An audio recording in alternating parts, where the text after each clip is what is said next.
कहानी का शीर्षक है स्पर्श। नेहा की पढ़ाई समाप्त हो चुकी थी। उसने आईआईटी दिल्ली से एमटेक किया था और एक मल्टीनेशनल कंपनी में उच्च पद पर अच्छे पैकेज के साथ चुन ली गई थी। कार्यस्थल हैदराबाद था। माता पिता घबरा रहे थे कि इतनी दूर अकेली कैसे रहेगी, किंतु नेहा अत्यंत प्रसन्न थी। उसे उसकी स्वप्न कंपनी मिली थी। इस कंपनी में उसके आगे बढ़ने के अवसर अत्यधिक थे। नेहा अति करियर माइंडेड लड़की थी। वो आकाश की ऊंचाइयों को छूना चाह रही थी। इस समय उसे अपने करियर के अतिरिक्त कुछ नहीं सूझ रहा था, जबकि उसके माता पिता उसका विवाह कर अपने उत्तरदायित्व से मुक्त होना चाहते थे। जाने से पूर्व उसकी मम्मी ने उसके सामने विवाह की चर्चा छेड़ दी। मम्मी ने बड़े धैर्य व प्रेम से कहा कि अगर तूने कोई लड़का पसंद कर रखा है तो बता दे। आजकल ये कोई नई बात नहीं है, आम बात है। हमें कोई एतराज नहीं होगा। हम घर वर की परख करके तेरी शादी कर देंगे। फिर तुम दोनों आराम से सर्विस करते रहना, हम निश्चिंत हो जाएंगे। नेहा एकदम बिखर गई। बोली, पहली बात तो ये कि मेरी जिंदगी में विवाह नाम की कोई चीज है ही नहीं। मम्मी, मैं इन सब बंधनों को नहीं संभाल सकती। मैं ये उत्तरदायित्व निभा ही नहीं सकती। शादी करो, ससुराल वालों के दबाव में रहो, सारा दिन सबका मुंह देखते रहो। सास ननद के इशारे पर चलो और फिर पति नाम के जीव को खुश रखो। सारा दिन घर गृहस्थी में लगे रहो, सबका मुंह देखते रहो। ये सब मुझसे नहीं होगा। फिर बच्चे पैदा करो, उन्हें संभालो, बड़ा करो। आजकल एक बच्चा दंपति के लिए सबसे बड़ी मुसीबत बना हुआ है। आज की नारी लाइफ विदाउट चाइल्ड, बिना बच्चों की जिंदगी। आज लिव इन रिलेशनशिप का जमाना है। शादी विवाह के बंधन में कोई बंधना नहीं चाहता। मम्मी, मैंने आपकी जिंदगी देखी है। पहले तो आप दादी, चाचा, बुआ वगैरह से इतना डरती थी कि उनका सारा काम करके भी हमेशा भयभीत रहती थी। सारी उम्र आप पर पापा ने दादागिरी की है। उनकी अनुमति के बिना आप मायके तक तो जा नहीं सकती थी। मुझे याद है, एक बार सुमन आंटी के यहाँ पूजा थी। पापा ने मेरे लिए अपने किसी मित्र से बाहर से 2 साड़ियां मंगवाई थी। उसी दिन पता नहीं कैसे आपका मन किया कि नेहा को ही तो देनी है, अगर मैं एक बार पहन भी लूं तो क्या हो जाएगा, और आप वो साड़ी पहनकर सुमन आंटी के घर चली गई। 5 बजे पापा को भी अंकल के साथ दफ्तर से सीधे वहीं आना था। दोनों जब वहां पहुंचे और पापा ने आपको उस साड़ी में देखा तो क्रोध से आग बबूला हो गए। उन्होंने 50 महिलाओं के बीच में आपका इतना अपमान किया कि कपड़ों की भूखी, तुझे बेटी की साड़ी पहनते शर्म नहीं आई? ऐसी ही आग लग रही थी तो कह देती, तेरे लिए मंगवा देता। जबकि आपके पूरे विवाहित जीवन में उन्होंने आपको कभी एक उपहार तक नहीं दिया, सिर्फ अधिकार ही अधिकार जमाया है। आपको हमेशा पैर की जूती समझा, बिना पैसों का गुलाम। उस दिन आपका अपमान देखकर और आपकी आंखों से बहते आंसू देखकर मैंने सोच लिया था कि मैं जिंदगी में कभी विवाह नहीं करूंगी और ना ही कभी किसी के अधीन रहूंगी, बल्कि जब मैं कमाने लगूंगी तो अपनी माँ को भी इस जेलर से छुड़वाकर अपने साथ रखूंगी। नेहा की मम्मी नीता जी ने नेहा के सर पर हाथ फेरते हुए कहा, बेटा, सब व्यक्ति एक से नहीं होते। बिना परिवार के अकेली स्त्री का अस्तित्व हमेशा खतरे में होता है। आज के जमाने में चारों तरफ भेड़िए सूंघते फिरते हैं। जहां दांव लगा वहीं चीर फाड़ कर रख देते हैं। विवाह एक पवित्र बंधन है। हमारे पूर्वजों ने बहुत सोच समझकर विवाह नामक संस्था बनाई है। इसमें न केवल 2 व्यक्तियों के, वरन 2 परिवारों के व अन्य सैकड़ों व्यक्तियों के संबंध जुड़ते हैं। स्त्री पुरुष दोनों का सामाजिक, आर्थिक, पारिवारिक सुरक्षा के साथ साथ सुंदर ढंग से जीवन जीने की दिशा भी मिलती है। अब तक नेहा काफी बोर हो चुकी थी। कहने लगी, मम्मी, अपना लेक्चर बंद करो। ये सब किताबी बातें हैं जो सुनने में बहुत अच्छी लगती हैं, किंतु वास्तविकता बिल्कुल विपरीत है। आपने भी तो देखा था, अभी परसों ही की बात है, पड़ोस की शर्मा आंटी का हाल क्या हुआ था। बेचारी शर्मा जी से 2-3 दिन की अनुमति लेकर अपने मायके गई थी। उनकी मम्मी बीमार हो गई और उनको 2 दिन और रुकना पड़ गया। लौटने पर शर्मा अंकल ने उनके लिए घर का दरवाजा तक नहीं खोला। आंटी रात भर घर के बाहर रोती रही, माफिया मांगती रही। ये पुरुष का दम्भ नहीं तो और क्या है। माना सब एक जैसे नहीं होते, पर संयोगवश ऐसे ही किसी व्यक्ति से मेरा गठबंधन हो गया तो मैं तो गई गड्ढे में।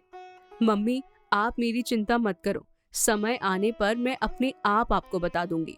कृपया मेरे जाने की तैयारी करवा दो। कंपनी में जाने के पश्चात नेहा 1 साल तक इतनी व्यस्त रही कि उसे सर उठाने का ही वक्त नहीं मिला। प्रातः 9 बजे जाना और रात में 8 बजे या और भी देर से आना उसका नित्य का कार्य था। उसने अति गंभीरता से अपना कार्यभार संभाल लिया था।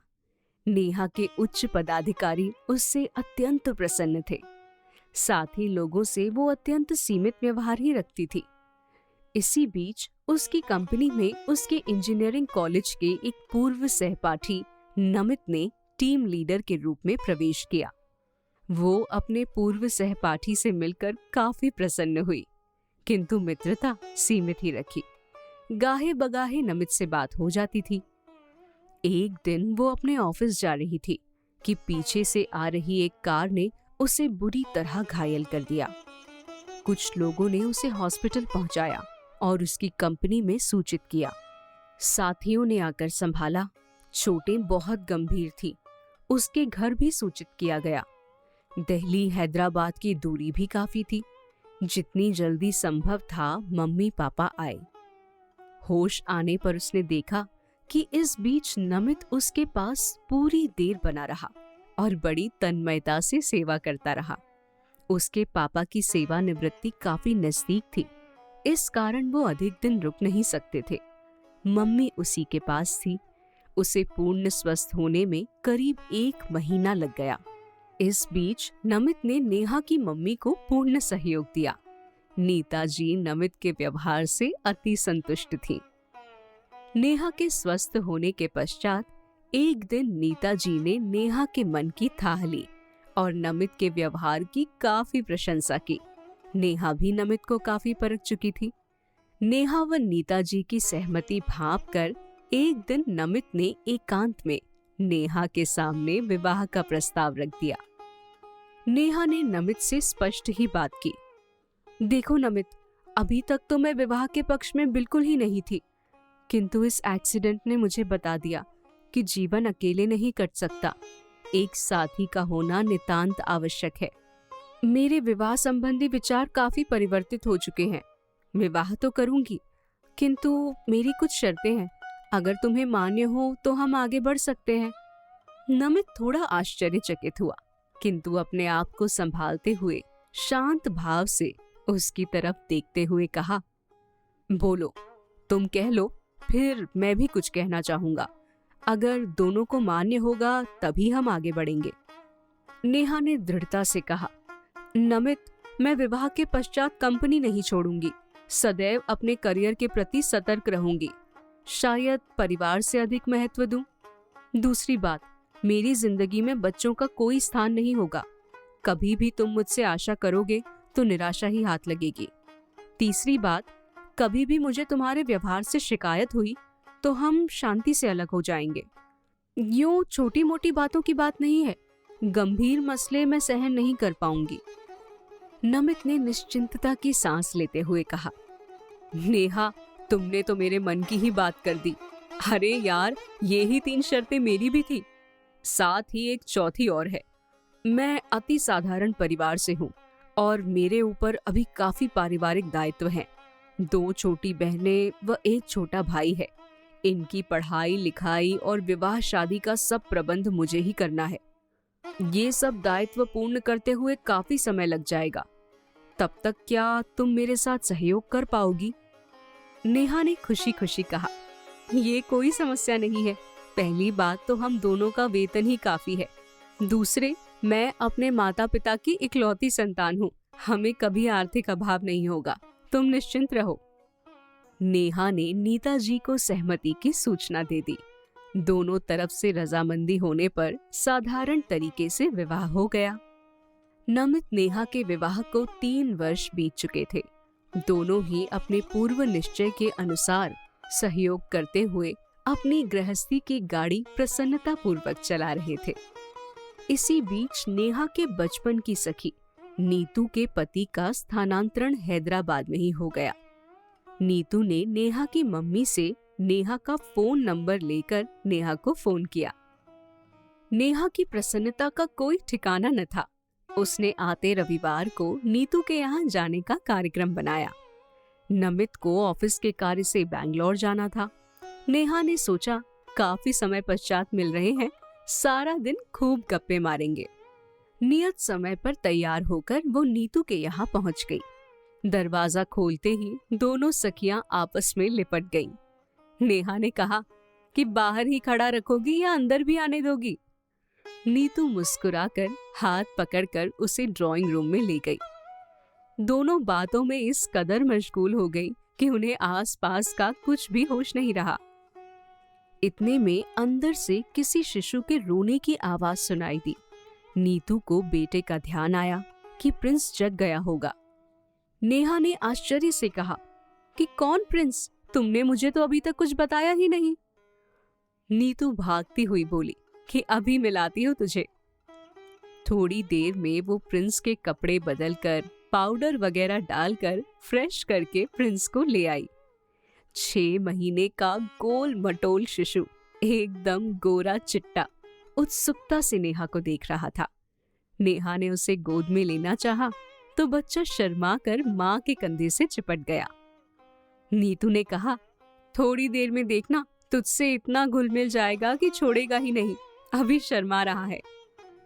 दोनों फिर बातों में मशगूल हो गई। अचानक नीतू ने खड़े होते हुए कहा, अरे इतनी देर हो गई, मैं तो बातों में ही इतनी व्यस्त हो गई कि चाय नाश्ता ही भूल गई। ले तू इसे संभाल, मैंने तेरी पसंद का दाल का हलवा और दही बड़े बना रखे हैं, बस चाय बनाकर अभी लेकर आती हूँ, तब तक तू इससे खेल। बच्चा अब तक नेहा से थोड़ा परिचित हो गया था। नेहा उसे खिलाने लगी। अचानक नेहा पोजीशन बदलकर उसे कंधे पर लेने का प्रयास कर रही थी कि शिशु को नेहा में माँ का सा आभास मिला और उसने कपड़ों के ऊपर से ही मुंह मारकर चसड़ चसड़ आरंभ कर दिया।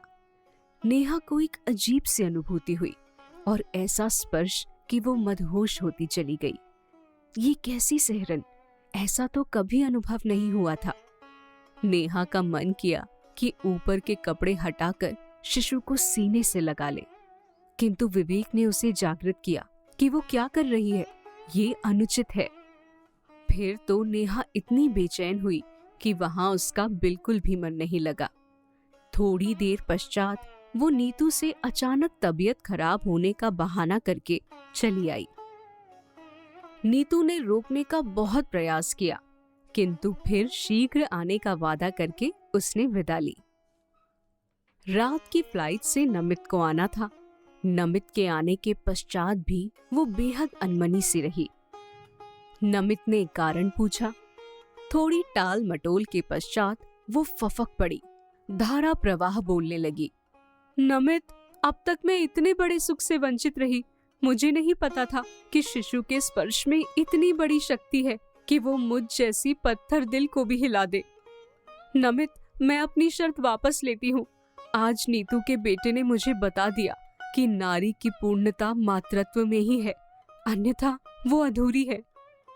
नमित ने उसे समझाया कि देख लो, अभी तो ये सब बहुत सुहाना लग रहा है, किंतु जब कठिनाइयां सामने आती हैं तो आफत लगने लगती है। कैसे पालोगी तुम बच्चे को?